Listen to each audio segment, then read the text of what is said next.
Okay, our third method for solving quadratics is solving by completing the square, and I will tell you that this is probably the method that you would not use just generally, but it's used when you're looking for equations of circles and different things like that.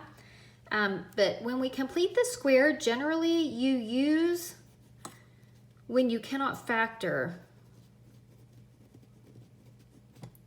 Now, for us, like I had said, you're going to be asked to solve a certain way. Okay, so I will specifically tell you to solve by completing the square. So here's our steps that we do for solving by completing the square. Step number 1, you want to get x squared and x on one side of the equal sign,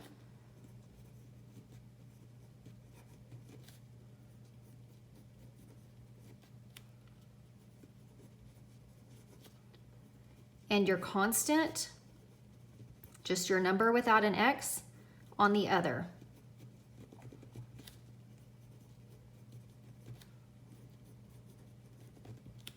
So x squared and x on one side of the equal, constant on the other.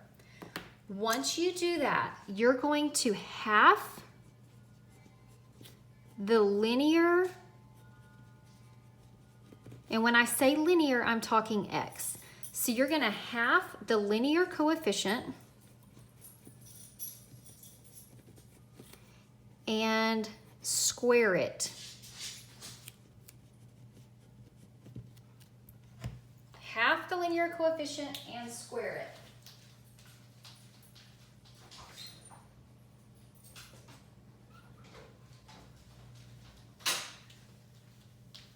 Okay, once you have that, you're going to add that amount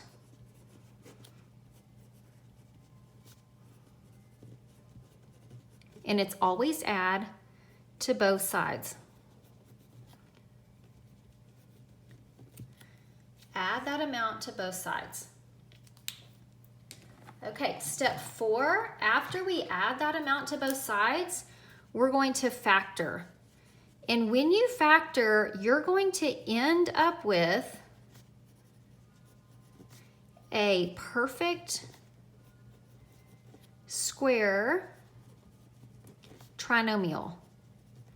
So this kind of lets us know if we're on the right track. Perfect square trinomial means you're going to get two factors that are exactly the same, like x plus 3, where we can stick them together and write it as that factor squared. Then, once you have it factored, you're going to solve using the square root property.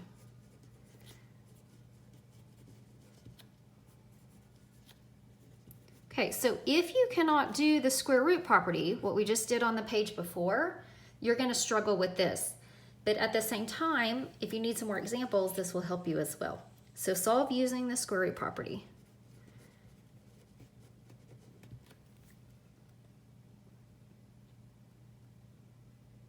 Okay, so let me let you get that written down, and we're going to take a look at a couple of examples, and then I will let you try one.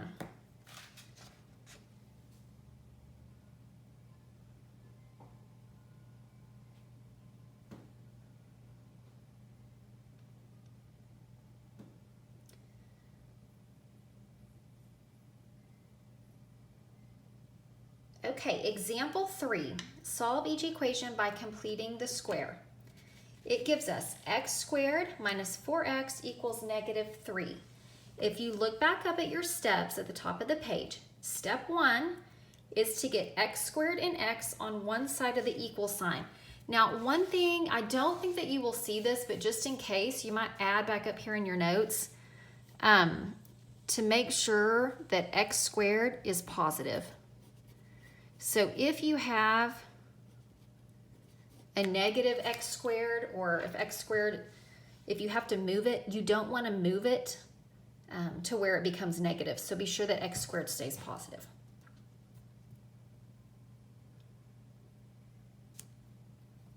So keep x squared is positive, positive.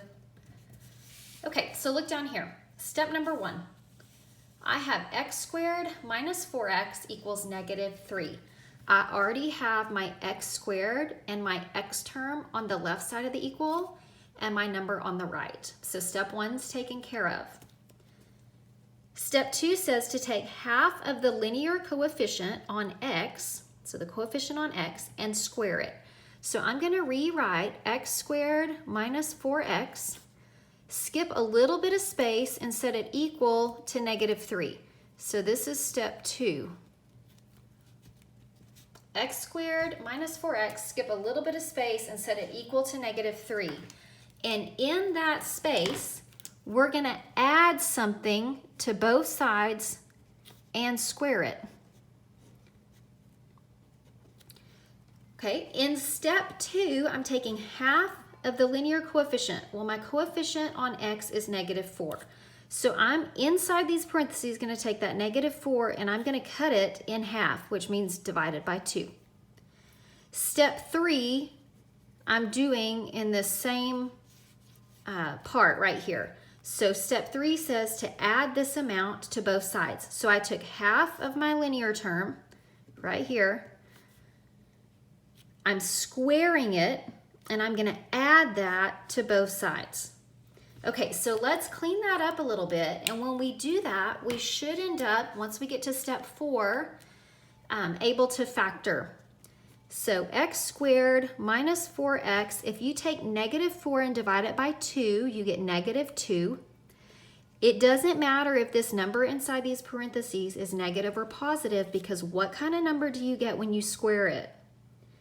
Okay, so no matter what sign it is, when you square it, you get a positive. That's why we always add to both sides. So negative 4 divided by 2 is negative 2, and when I square it, I get a positive 4. This number over here on the right is going to be exactly the same. So I have negative 3 plus 4. Now, once you're here, you can go over to the side and do your little x factoring method if you want. You can also look at this. This is step 4.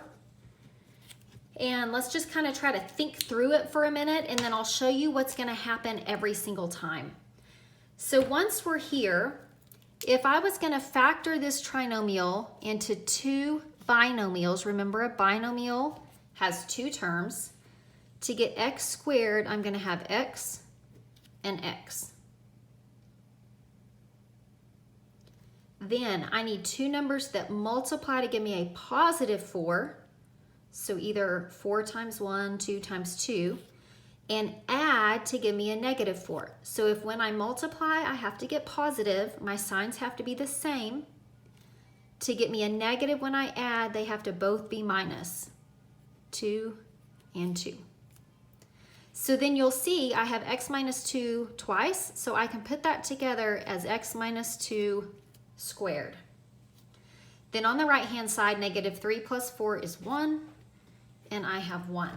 Now the thing I want you to notice here, and we'll do it on the next one, is if you go back up and look at step 1, when I took this negative 4 and divided it by 2, what did we get? Negative 4 divided by 2 is negative 2, and if you kind of work your way down here, that's exactly who's going to end up inside those parentheses. So whatever you get when you half that linear term is going to end up down here every single time. So technically you can skip all this part in the middle. Okay, once we're here, step 5 says solve using the square root property. So now I've got to finish it up using my square root property from the page before. So step 5, just so you can see it, I'm going to rewrite it.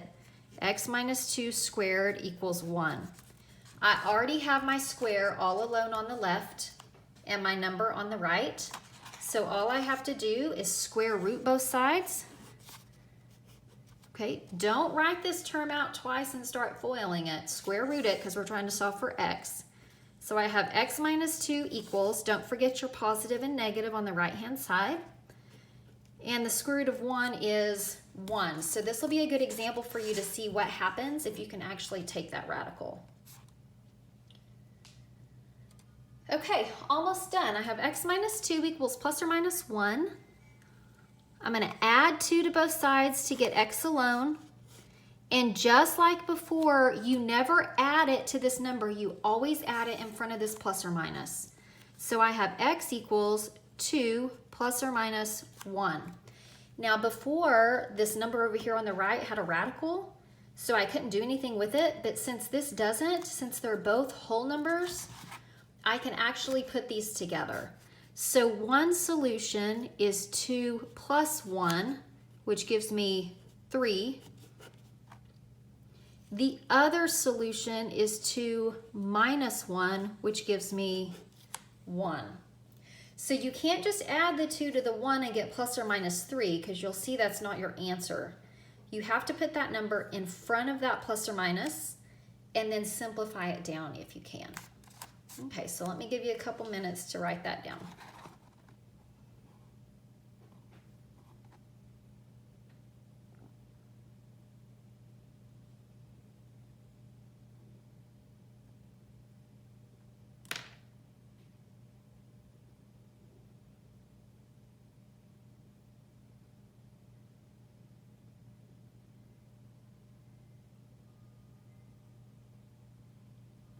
Okay, let's start with B. Take a look at B, compare it to A, and you'll notice on B, I have an x squared on the left, but my x and my number are on the right. And if you look back up at step number 1, I need x squared and x on the same side. So we also kind of went back up and mentioned we want to keep x squared positive. So I'm going to take this minus 10 and I need to move this minus 10 over to the left. Well, how are we going to do that?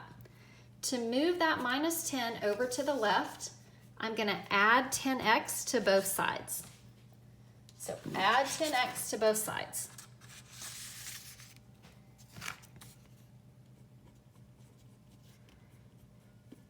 Okay, so when I do that, I have x squared plus 10x.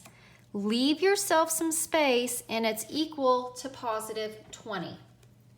So step 1, x squared x on the same side. Step 2 and step 3 can go together. We're going to take half of that linear coefficient, meaning the number on x. We're going to square it, and we're going to add that to both sides. So step 2 and 3, I'm going to have something that I'm adding and squaring to both sides.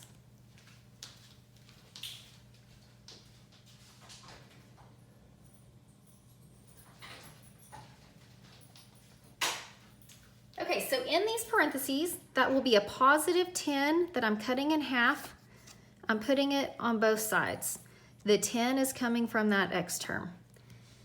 Now when I do that, 10 divided by 2 is 5, so technically this is like 5 squared. Remember, a number squared means I'm going to multiply this number by itself this many times. Okay, so I technically end up with x squared plus 10x plus 25 equals 20 plus 25. So these numbers right here will always be the same, the 10 divided by 2 squared, or whatever you get when you divide and square. Okay, step 4 tells me to factor it. And if you look back over here at what we did on these factors, the negative 2 came from what I got when I divided.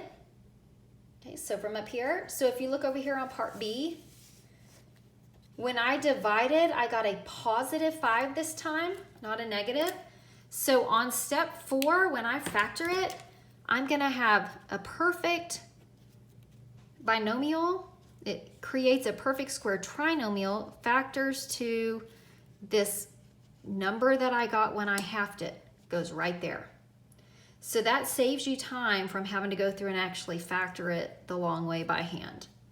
And 20 plus 25 is 45. All right, so that's step 4. The last step then, once you get it looking like this, you should notice, I know it's been a lot already, but if you go back and look, this is what it looked like when we solved using the square root property. So once you're here, look back over to step number 5 on the left. Step 5 is to solve it. To solve it, you're going to square root both sides. When I do that, I have x plus 5 equals, don't forget your plus or minus. When you square root, and the plus or minus only goes on the right, 45 has a perfect square of 9. 9 times 5. The 9 comes out as a 3, and you're left with square root of 5. And then when it asks me to solve, my goal is to get x all alone. So I have x plus 5 equals positive or negative 3 square root of 5. To get that 5 over to the right side, subtract it from both sides. So you're left with x equals negative 5 plus or minus 3 square root of 5. And again, the 3 has a radical with it, so I cannot put the 5 with it. If it was just a regular 3, I would go back and do what I did in part A, negative 5 plus 3, negative 5 minus 3. But I can't do that in this case. Okay, once you get that written down, take a look at the checkpoint, pause the video, practice the checkpoint, see how far you can get, and then I will post the solution in just a minute.